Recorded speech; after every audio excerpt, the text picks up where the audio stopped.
नमस्कार विद्यार्थी मित्रांनो, अभ्यास मित्र परिवारामध्ये तुम्हा सर्वांचं स्वागत आहे. मित्रांनो, आज आपण 25 मार्च रोजीचं करंट अफेअर्स जे आहे ते अभ्यासणार आहोत. जर तुम्ही हे सेशन डेली बघत असाल तर लेक्चरला दररोज लाईक करत चला. त्याने काय होतं की आपले व्हिडिओ तुमच्यासारख्या अभ्यासू मित्रांपर्यंत अजून पोहोचत असतात. ठीक आहे.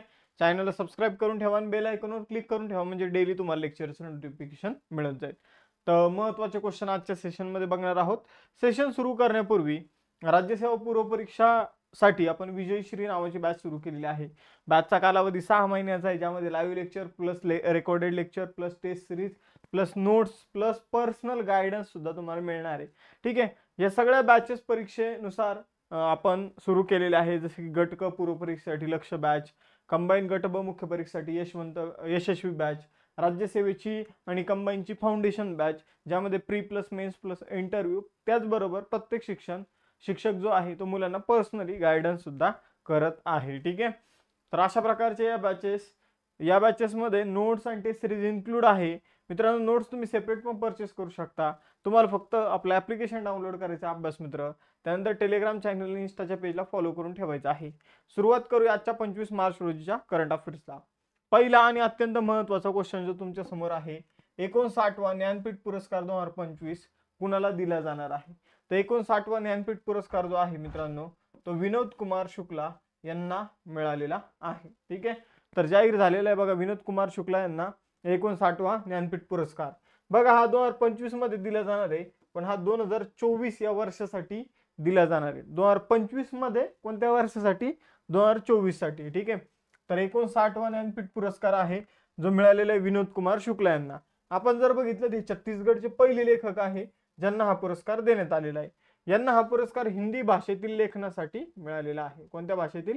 हिंदी भाषेतील लेखनासाठी हा पुरस्कार दिला गेलेला आहे. हे 12वे हिंदी साहित्यिक आहे ज्यांना हा पुरस्कार मिळालेला आहे. मला सांगा, मराठीमध्ये किती साहित्यिकांना आपण जर बघितलं ज्ञानपीठ पुरस्कार मिळालेला आहे, आणि पॉसिबल असेल तर त्यांची नावं सुद्धा कमेंट बॉक्समध्ये लिहा. आपण जर बघितलं तर 59वी ही याची आवृत्ती आहे, लक्षात ठेवायचं आहे. यानंतर पुढे जाऊया. ज्ञानपीठ पुरस्कार 1961 मध्ये त्याची स्थापना झाली होती. व पहिला ज्ञानपीठ पुरस्कार 1965 मध्ये जी शंकर कुरूप जे मल्याळम लेखक होते, त्यांचं साहित्य होतं ओडकुज्जल काव्यसंग्रह होता, त्याला हा पहिला ज्ञानपीठ पुरस्कार मिळाला होता. पहिल्या ज्ञानपीठ महिला विजेते आहे आशापूर्णा देवी, ज्या बंगाली लेखिका आहे. यांना 1976 मध्ये ज्ञानपीठ पुरस्कार दिला गेला होता. आतापर्यंत सगळ्यात जास्त वेळा ज्ञानपीठ पुरस्कार जो आहे तर तो हिंदी भाषेसाठी 12 जणांना देण्यात आलेला आहे. 54वा ज्ञानपीठ पुरस्कार जर आपण बघितलं, महत्वाचं लक्षात ठेवा, अमिताभ घोष यांना हा ज्ञानपीठ पुरस्कार मिळाला. इंग्रजी भाषेतील लेखनासाठी हा पहिला ज्ञानपीठ पुरस्कार अमिताभ घोष यांनी जिंकला होता. ज्ञानपीठ पुरस्कारामध्ये 11 लाख रुपये रोख बक्षीस दिलं जातं. सन्मानपत्र आणि वांगदेवीची मूर्ती जी आहे, कास्य मूर्ती, ती दिली जाते. सुरुवातीला जर बघितलं तर 1 लाख रुपये बक्षीस दिलं जात होतं. 2005 मध्ये 7 लाख आणि आता 11 लाख रुपये याचं बक्षीस म्हणून दिले जातात. हा पुरस्कार मरणोत्तर दिला जात नाही. ठीक आहे. भारतीय ज्ञानपीठ संस्थेचे सध्याचे अध्यक्ष आहे न्यायमूर्ती विजेंद्र जैन.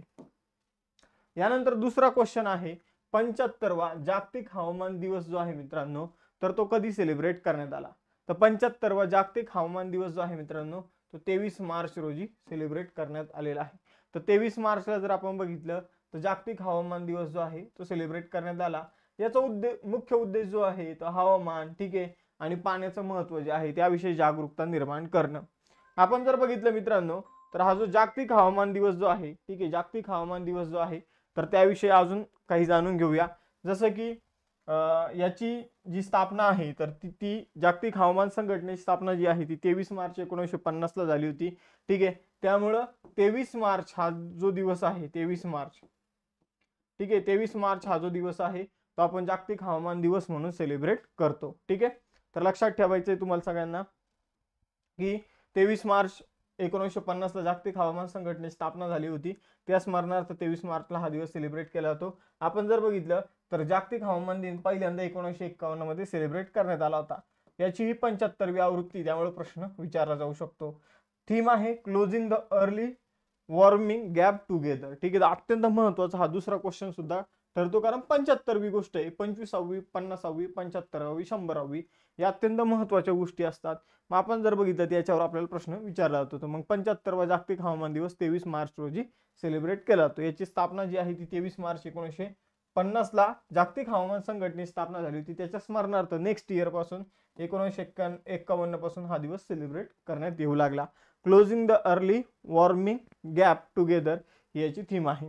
तिसरा क्वेश्चन इथं आहे, मार्च 2025 मध्ये नामिबियाच्या पहिल्या महिला राष्ट्रपती म्हणून कुणाची नियुक्ती करण्यात आली?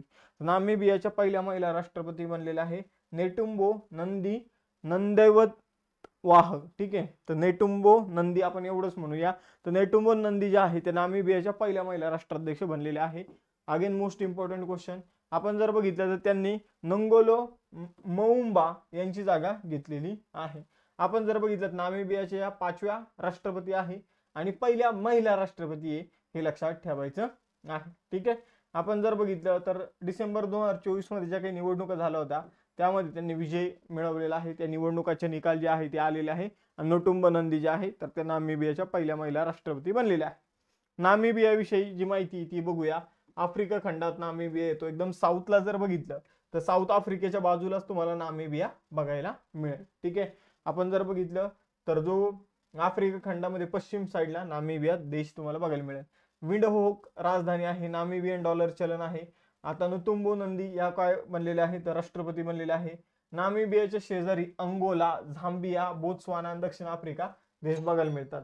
तर आपण जर बघितलं साऊथ आफ्रिका, बोत्सवाना, त्यानंतर झांबिया, अंगोला हे देश तुम्हाला बघायला मिळतील.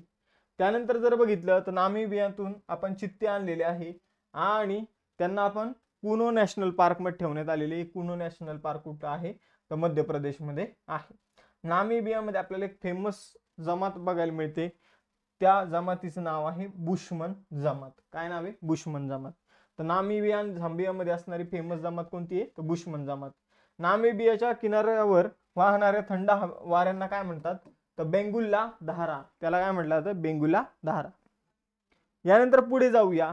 आता बघा नवीन राष्ट्रपती बघून घेऊया. जसे की भारताचे राष्ट्रपती आहे द्रौपदी मुर्मू, अमेरिकेचे नवीन बनलेले डोनाल्ड ट्रम्प, उरुग्वेचे यामांडू ओरिसी, बोत्सवानाचे ड्युमा बोको, व्हिएतनामचे लुओंग कोंग, त्यानंतर फ्रान्सचे इमॅन्युएल मॅक्रॉन, बेलारुसचे आपण जर बघितलं तर अलेक्झांडर लुकारोको, त्यानंतर जर बघितलं तर इंडोनेशियाचे प्रोबो सुबियांतो, अर्जेंटिनाचे झेवियर मायली, नायजेरियाचे अहमद टिनुबू, मालदीवचे मोहम्मद मुइझू आणि ट्युनिशियाचे कैस सय्यद.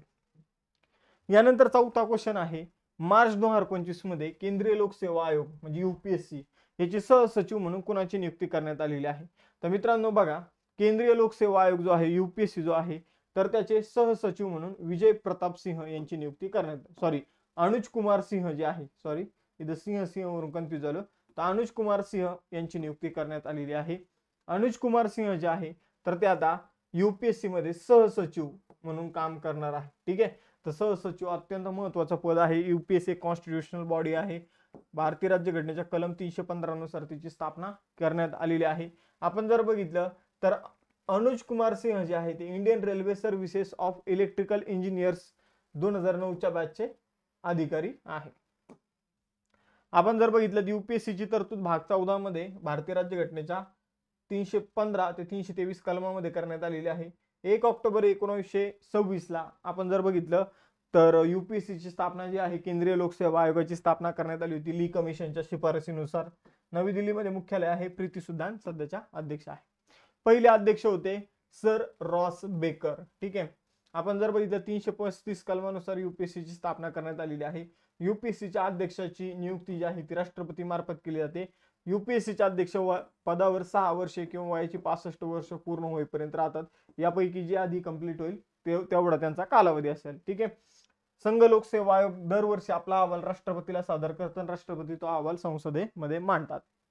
स्टॉकहोम वॉटर प्राइज जे आहे ते 2025 कोणाला देण्यात आलेला आहे? ठीक आहे, तर बघा अतिशय एक महत्वाचं प्राइज आहे स्टॉकहोम वॉटर प्राइज. जर तुम्ही बघितलं तर खूपच याला सन्मान दिला जातो. तुम्ही स्टॉकहोम वरून एक ऐकलं पण असेल, इथे एक स्लाइड टाकली होती ती आय थिंक नाहीये. ठीक आहे, तर आपण जर बघितलं तर स्टॉकहोम वॉटर प्राइज जे आहे ते एकदम फेमस. ठीक आहे, आपण जर बघितलं तर याला काय म्हटलं तर नोबेल म्हटलं जातं. ठीक आहे, वॉटर नोबेल म्हटलं जातं, याला काय म्हटलं जातं, वॉटर नोबेल. ठीक आहे, तर स्टॉकहोम वॉटर प्राईजला काय म्हटलं जातं, वॉटर नोबेल म्हटलं जातं. मग आपण जर बघितलं तर गुंटर ब्लॉकशेल यांना स्टॉकहोम नोबेल प्राईज जे आहे ते मिळालेलं आहे.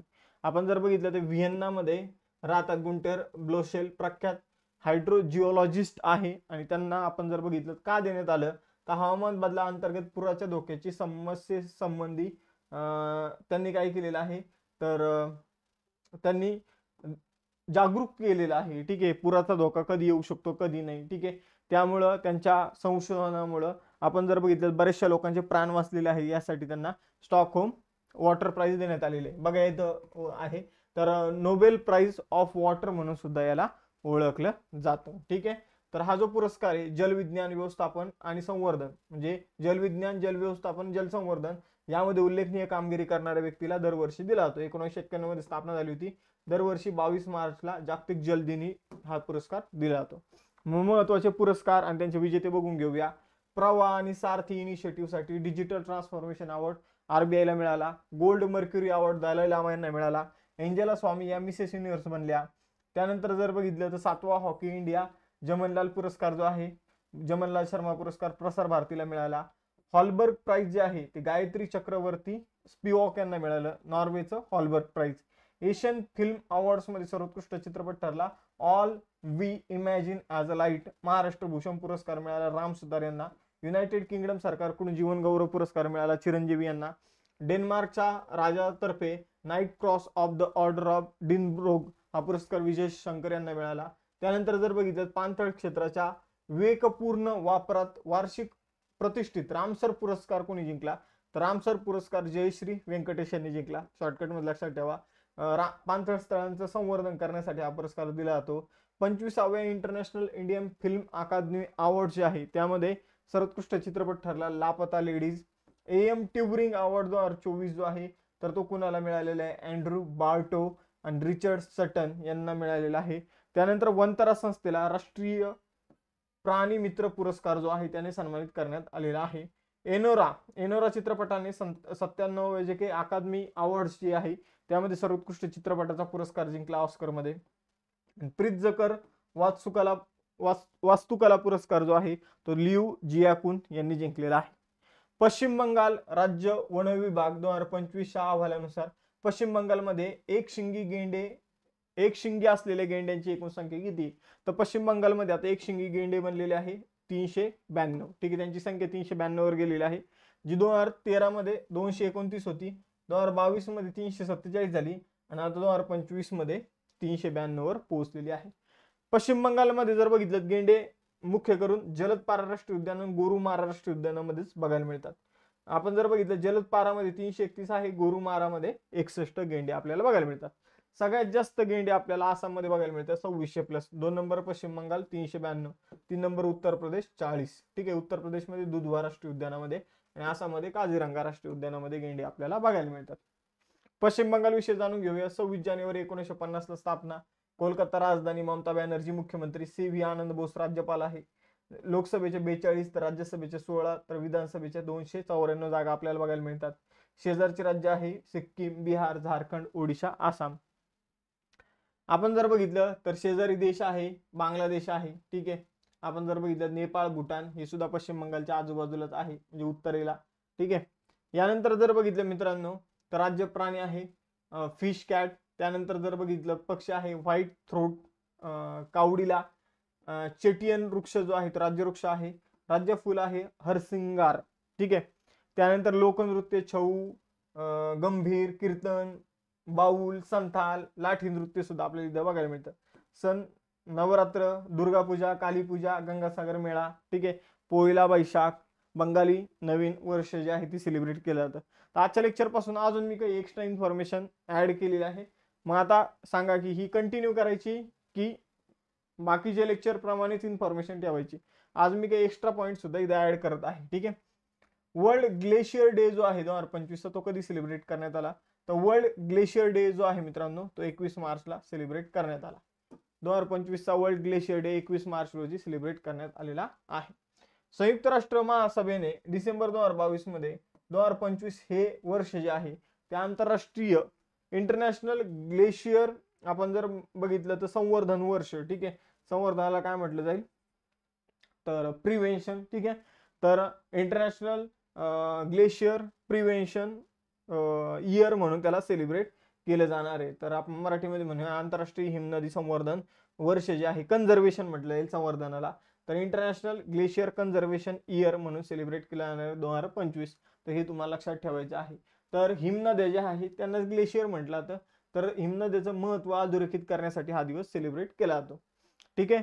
तर आपण जर बघितलं तर याची थीम होती ग्लेशियर प्रिव्हेन्शन. 8वा क्वेश्चन आहे, 11व्या एशियन स्विमिंग चॅम्पियनशिप 2025 आयोजन कोण करत आहे? 11व्या एशियन स्विमिंग चॅम्पियनशिप 2025 आयोजन अहमदाबाद गुजरातमध्ये केलं जात आहे, ठीक आहे. तर आपण जर बघितलं तर ही जी काही चॅम्पियनशिप आहे तर ही 1 ऑक्टोबर ते 15 ऑक्टोबर मध्ये होणार आहे, ठीक आहे. आता लगेच नाही, तर हिचं आयोजन केलं जाणार आहे गुजरातमध्ये, अहमदाबादमध्ये, तेवढं लक्षात ठेवायचंय.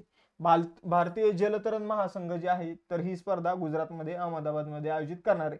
यामध्ये जपान, दक्षिण कोरिया तसेच आशिया खंडातील बरेचशा देशातील खेळाडू यामध्ये सहभाग नोंदवणार आहे. भारतात अशा प्रकारची पहिली स्पर्धा आयोजित करण्यात येत आहे. 11वीची आवृत्ती आहे. स्पेस ऍप्लिकेशन साठी विक्रम 3201 कल्पना 3201 32 बिट मायक्रो प्रोसेसर कोणी विकसित केलेला आहे? तर विक्रम 3201 आणि आपण जर बघितलं तर कल्पना 3201 हे जे काही वेगवेगळे मायक्रो प्रोसेसर आहे, ठीक आहे. विक्रम 3201 हे मायक्रो प्रोसेसर तुम्ही बघू शकता इथं. तर हे मायक्रो प्रोसेसर इस्रोने विकसित केलेले आहे, ठीक आहे. तर इस्रो आपले जे काही रॉकेट आहे त्यामध्ये बसवण्यासाठी 3201 कल्पना आणि 3201 विक्रम हे दोन त्यांनी मायक्रो प्रोसेसर जे आहे तर ते विकसित केलेले आहे. आपण जर बघितलं तर इस्रोची एक सेमीकंडक्टर प्रयोगशाळा आहे चंदीगड येथे. तर इस्रो आणि या प्रयोगशाळेने मिळून हे एक मायक्रो प्रोसेसर जे आहे तर ते विकसित केलेले आहे. यामुळे इस्रोच्या ज्या काही मोहिमा आहे तर त्यामध्ये अजून आपल्याला सुधारणा वगैरे बघायला मिळणार आहे. इस्रो विषय जाणून घेऊया. तर आपण जर बघितलं तर अंतराळ संशोधन संबंधी ही संस्था आहे. 1969 ला स्थापन झाली होती, 15 ऑगस्ट 1969. विक्रम साराभाई संस्थापक आहे. बेंगळूर कर्नाटक मध्ये मुख्यालय आहे. व्ही नारायण 11वे तिचे अध्यक्ष आहे. यजमान देशानंतर फिफा विश्वचषक 2026 साठी पात्र ठरणारा पहिला गैर यजमान देश कोणता बनलेला आहे? तर यजमान देश म्हणजे काय, तर फिफा वर्ल्ड कपचं आयोजन ज्या ठिकाणी होणार आहे म्हणजे USA, मेक्सिको, कॅनडामध्ये यावर्षी फिफाचं आयोजन होणार आहे. मग ते देश तर फिफा वर्ल्ड कप खेळणारच आहे, पण त्या व्यतिरिक्त आपण जर बघितलं फिफा विश्वचषकासाठी पात्र होणारा पहिला देश कोण बनलेला आहे यजमान देशा व्यतिरिक्त, तो बनलेला आहे जपान. कोण बनलेलं मित्रांनो? जपान, ठीक आहे. तर आपण बघितलं USA, कॅनडा आणि मेक्सिको व्यतिरिक्त म्हणजे यजमान देशा व्यतिरिक्त आपण जर बघितलं जपान हे गैर यजमान पहिलं राष्ट्र बनलेलं आहे की जे फिफा विश्वचषक खेळणार हे आता 100% निश्चित झालेलं आहे. त्यांनी अलीकडे काय केलं तर बहरीनचा 2-0 ने पराभव केला आणि त्यांचं स्थान जे आहे ते त्यांनी पक्क केलं. फिफा विश्वचषकामध्ये 48 संघ जे आहे तर ते पात्र ठरतात तिथं, ठीक आहे. म्हणजे टॉपच्या 48 संघ आहे तर त्यांना तिथं स्थान मिळतं. भारताचा संघ जो आहे तो अजून फिफा विश्वचषकामध्ये स्थान मिळू शकलेला नाहीये. जपान जर बघितलं तर आशिया खंडातील देश, टोकियो राजधानी आहे, एन चलन आहे, शिंगरू इशिबा पंतप्रधान आहे. आपण जर बघितलं क्षेत्रफळाच्या बाबतीत 62व्या क्रमांकावर येतो. रशिया, चीन, कोरिया या आजूबाजूचे देश आपल्याला जपानच्या सांगता येईल. धर्मा गार्डियन हा युद्ध सराव जपान सोबत भारताचा आहे. उगवत्या सूर्याचा देश म्हणून जपानला ओळखलं जातं, ठीक आहे. आझाद हिंद सेनेने जपानच्या मदतीने आपण जर बघितलं भारताच्या पूर्व सीमेवर काय केलं होतं, अटॅक केला होता, ठीक आहे. आपण जर बघितलं भारताला स्वतंत्र करण्यासाठी तो अटॅक करण्यात आला होता. जपान द्वीपसमूहातील सर्वात मोठं बेट कोणतं आहे तर हॉन्शू आहे. जपानमधील उष्णकटिबंधीय चक्रीवादळाला तैफू असं म्हटलं जातं. जपानमध्ये टोटल 6000 बेटांचे छोटे छोटे बेटांचा समूह आहे. आणि अवर ट्रिप टू जपान हे पुस्तक शिवप्रसाद गुप्ता यांनी लिहिलेलं आहे. मार्च 2025 मध्ये कोणत्या देशात माउंट टोबी लाकी ज्वालामुखीचं नाव आहे तर याचा उद्रेक झालेला आहे. तर माउंट टोबी लाकी हा जो ज्वालामुखी आहे हा आहे मित्रांनो इंडोनेशियामधील. या ज्वालामुखीचा विस्फोट झाला. एकूण 3 विस्फोट झाले. विस्फोट झाल्यानंतर 8000 मीटर पर्यंत राख जी आहे ती वातावरणामध्ये उडाली. ज्वालामुखीतून जे काही घटक बाहेर पडतात त्यामध्ये पाण्याची वाफ असते, राख असते, दगडाचे तुकडे असतात, ठीक आहे. यांना एकत्रितपणे एक संकल्पना वापरल्या जाते भूगोलाच्या भाषेमध्ये पायरोक्लास्ट. तर ही सुद्धा तुम्ही लक्षात ठेवा.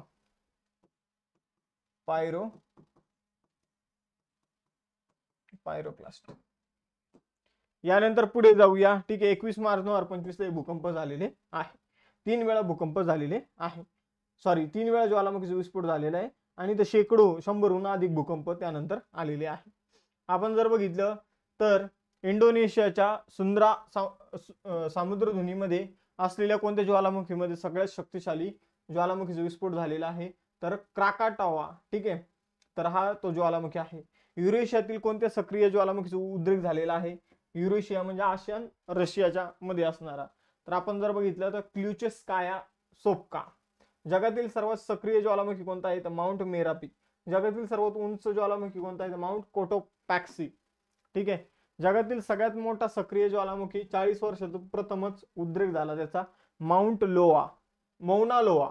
ठीक आहे, भारतातील सक्रिय ज्वालामुखी बॅरन बेट कुठे? अंदमान निकोबार बेटावर आहे. पृथ्वीवरील बहुतेक सक्रिय ज्वालामुखी पॅसिफिक महासागरामध्ये बघायला मिळतात. जगातील सगळ्यात सक्रिय ज्वालामुखी कोणता आहे? ते किलाऊ, अमेरिकेमध्ये जे हवाई बेट आहे अमेरिकेचे, तर तिथं आहे. जगातील सर्वात उंच सुप्त ज्वालामुखी जो आहे, ठीक आहे, तर तो आहे अकनकाग्वा. आणि माउंट एरेबिस ज्वालामुखी कोणत्या खंडात येतं? अंटार्क्टिका. काही एक्स्ट्रा गोष्टी आहे ते लक्षात ठेवा. जगातील सर्वात मोठा नैसर्गिक व्हाईट हायड्रोजनचा साठा कुठे सापडलेला आहे? तर व्हाईट हायड्रोजन पहिल्यांदाच ऐकलं असेल बऱ्याचशा मुलांनी. याला व्हाईट गोल्ड हायड्रोजन म्हणून सुद्धा ओळखला जातं. हा हायड्रोजन जो आहे मित्रांनो, तो निसर्गतः जमिनीच्या खाली तयार होतो आणि हे एका प्रकारचं विशिष्ट प्रकारचं इंधनच असतं, थोडक्यात प्युअर. ठीक आहे, प्युअर इंधन की ज्यामधून कसल्याही प्रकारचं प्रदूषण होत नाही, म्हणून याला व्हाईट गोल्ड हायड्रोजन म्हणून सुद्धा ओळखलं जातं. हा अलीकडे फ्रान्समध्ये सापडलेला आहे. ठीक आहे, आता फ्रान्समध्ये मोसेल नावाच्या ठिकाणी हा सापडलेला आहे. आपण जर बघितलं तर याचा 46 दशलक्ष टनाचा साठा जो आहे तर तो फ्रान्समध्ये सापडलेला आहे. आपण जर बघितलं त्याची अंदाजे किंमत असणार आहे 92 ट्रिलियन डॉलर्स. ठीक आहे, अंदाजित किंमत. मग आपण जर बघितलं नैसर्गिक हायड्रोजन जो आहे तर अतिशय महत्वाचा याचा साठा जो आहे तो सापडलेला आहे. स्वच्छ ऊर्जेचा एक स्त्रोत आहे. ठीक आहे, आपण जर बघितलं स्वच्छ ऊर्जा क्षेत्रातील हा एक शोध महत्वाचा टर्निंग पॉइंट ठरणार आहे. याला आपण जर बघितलं गोल्ड हायड्रोजन म्हणून सुद्धा ओळखला जातं. आपण जर बघितलं जमिनीच्या खाली आपण जर बघितलं हा तयार होत असतो निसर्गतः. आता काही टेस्ट क्वेश्चन. ज्ञानपीठ पुरस्कार कोणाला मिळाले हे तुम्हाला सांगायचंय आणि एशियन स्विमिंग चॅम्पियनशिप कुठे होणार आहे हे तुम्हाला सांगायचंय. त्याचबरोबर आपली विजयश्री, लक्ष, त्याचबरोबर यशस्वी बॅच तुम्ही जॉईन करू शकता एक्झामनुसार. त्याचबरोबर जर तुम्हाला प्री प्लस मेन्स प्लस इंटरव्ह्यूची तयारी करायची असेल तर फाउंडेशन बॅच जॉईन करू शकता. या सगळ्या बॅचेस नोट्स आहेत त्या तुम्ही सेपरेट परचेस करू शकता. त्याचबरोबर टेस्ट सिरीज सुद्धा घेऊ शकता. त्यासाठी तुम्हाला अभ्यास मित्राचं ॲप डाउनलोड करायचे, टेलिग्राम चॅनल आणि इंस्टाच्या पेजला फॉलो करायचा आहे. थांबूया आजचं सेशन इथं. भेटूया नेक्स्ट सेशनमध्ये. चलो बाय बाय एव्हरीवन. जय हिंद.